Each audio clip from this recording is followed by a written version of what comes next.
Thanks for joining us today, my friends. I'm just delighted you could do that as we walk through the Bible together, one day at a time, Genesis to Revelation in this year. Our reading for today was in Ezekiel chapter 37 to 39. Of course, this is an important chapter for us. I have a news headline for you that comes out of this. Russia invades Israel. And of course, that's a headline for a news story that hasn't happened yet, but it will. And so you can say when it happens, you heard it here first.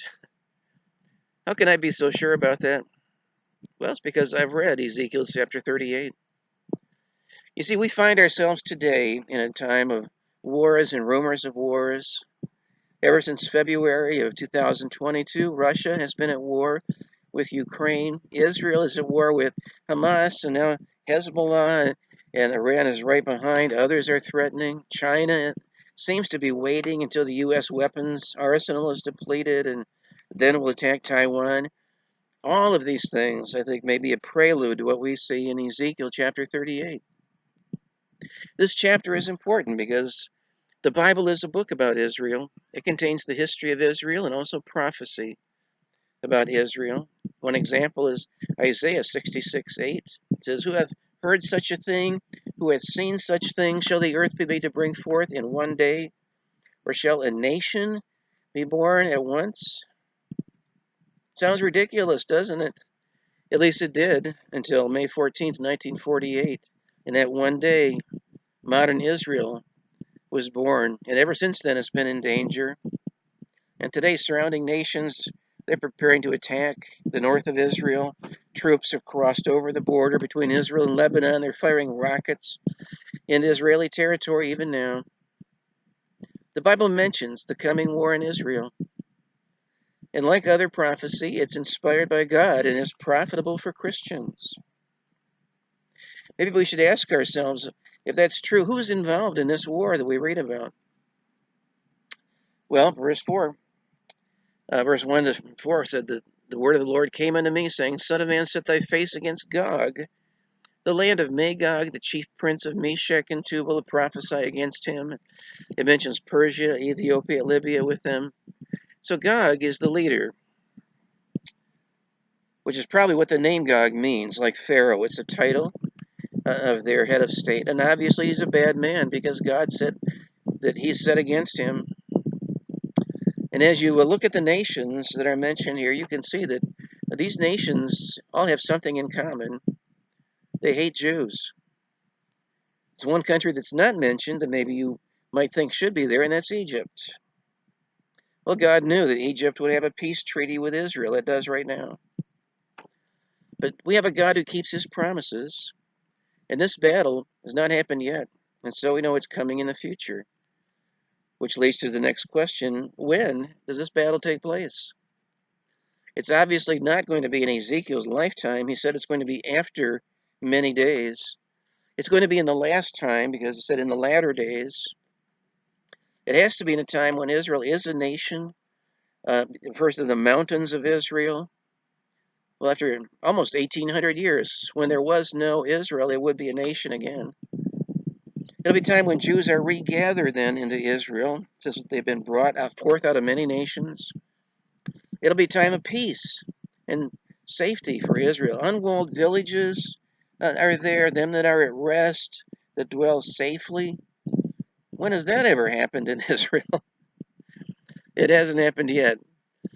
It seems to me like we're describing a battle that will take place in the early days of the tribulation. The prophet Daniel tells us that when the Antichrist takes power, he'll make a covenant with Israel. Daniel 9:27. He says, the Antichrist shall confirm the covenant with many for 7 years. Peace and safety are guaranteed by this man. Another question is, why would Russia want to invade Israel? 2 reasons. Number 1, they hate Jews. And number 2, they want the money. There was a time when this land was desolate and nothing grew there. Oh, but those days are long gone. There is irrigation that has caused the land to bloom like a rose. And that land has become wealthy. Verse 12 said the Russians want to take a spoil and to take a prey, Turn thine hand upon the desolate places that are now inhabited, upon the people that are gathered out of the nations, which have gotten cattle and goods, that dwell in the midst of the land, to carry away silver and gold, to take away cattle and goods, take a great spoil. There's even oil that's been discovered in Israel now. It's become wealthy, and other nations want it, including Russia. So who wins this battle? Well, you can guess, can't you? God says in verse 23, "Thus I will magnify myself and sanctify myself, and I will be known in the eyes of many nations, and they shall know that I am the Lord." When they attack Israel, they'll discover they're attacking God, and God wins. Now, the Antichrist demanded worship as God. He stood in the temple and was telling everybody, "Worship me, I'm your God."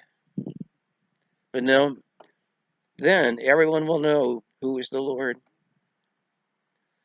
Time to remember that God is in control of the events of this world is now. History has a destination, and our God will direct the destination of history.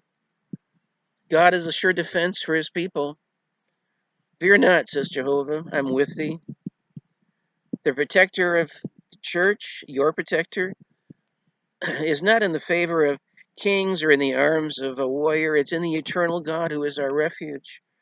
And underneath the everlasting arms, that's where your defense is. That's where your safety is. And even better than that, our Jesus said that this is a time in Luke 21:28. "When these things come to pass, then look up, lift up your heads, for your redemption draweth nigh." Our reading for tomorrow is in Ezekiel chapter 40 to chapter 42. Be reading there, and I look forward to being with you again very soon. Have a great day, folks.